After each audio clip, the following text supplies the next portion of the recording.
أعوذ بالله من الشيطان الرجيم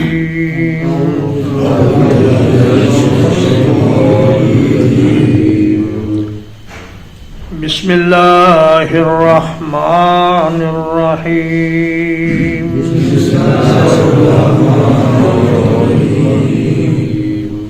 لإيلاف قریش قریش کے دل میں محبت ڈال دینے کی وجہ سے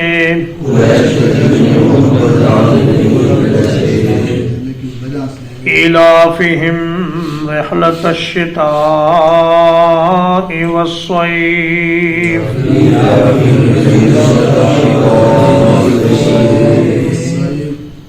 ان کے دل میں سردی اور گرمی کے سفر کی محبت ڈال دینے کی وجہ سے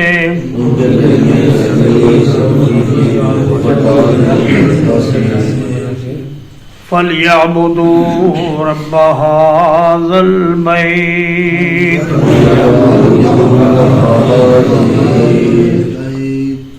پس ان پر لازم ہے کہ وہ اس گھر کے رب کی عبادت کریں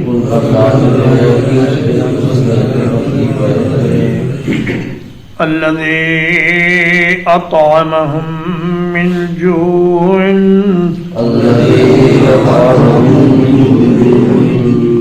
وہ رب جس نے انہیں بھوک سے بچا کر کھانا دیا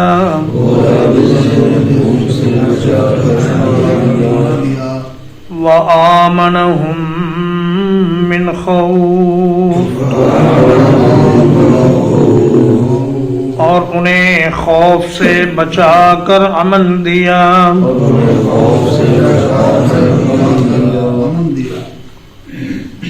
سورۃ قریش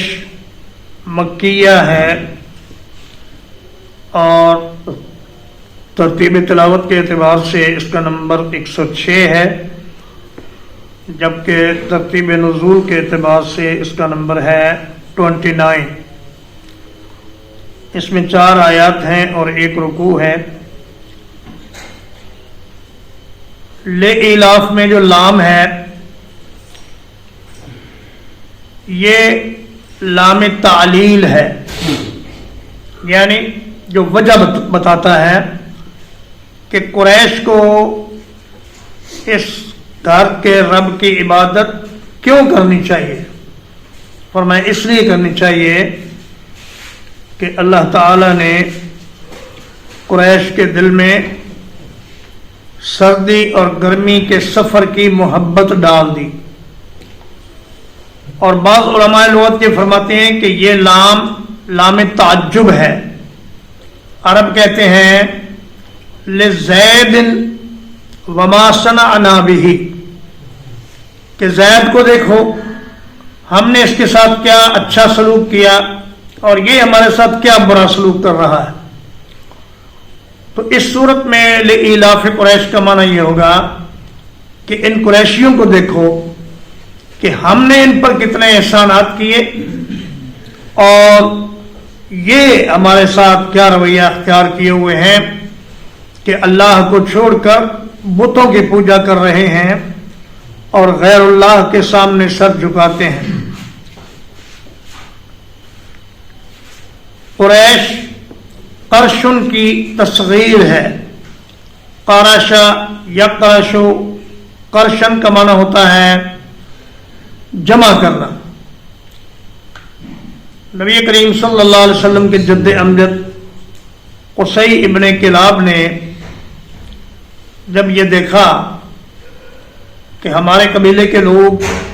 مختلف جگہوں پر بٹے ہوئے ہیں اور بڑی غربت اور افلاس کا شکار ہیں